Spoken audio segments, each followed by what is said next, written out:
We had a situation where you had an illegal alien driving one of these massive semi-trucks in Florida, was not a license in Florida, had a California driver's license, of course, and going down the lane, and I think we've all who've driven in Florida, there'll be breaks in these highways where it'll be for official use only, and that's really for the highway patrol and law enforcement to be able to get around and do what they needed to do.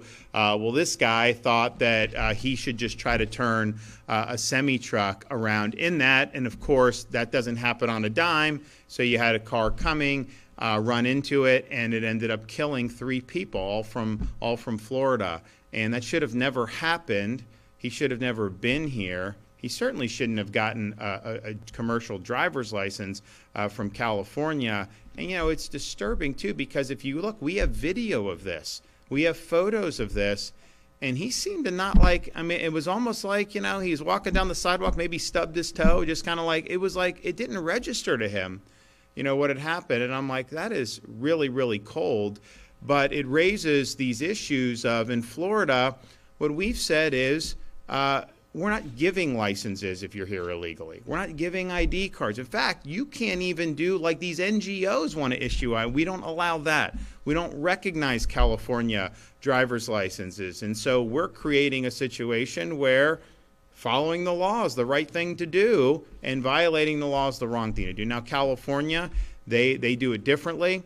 They invite people to come illegally. They provide benefits. They provide a lot of different things. I mean, honestly, some of them get treated better than blue-collar Americans out there with their policies. So that ends up attracting. It creates more of this, and it's frustrating because here we are in Florida. We are doing the right thing. I mean, in the legislate, you know, I've got Jay Broder and these guys have helped us craft these policies. Blaise Angolio is now the chief financial officer, instrumental working on some of this stuff over the years. We've worked really hard on it, and then to have like a California send this guy in and create havoc for our state, that's just fundamentally wrong. But what it shows is it can't just be like we do things right in Florida and somehow that's going to cure what's happening on the left coast and some of these other places.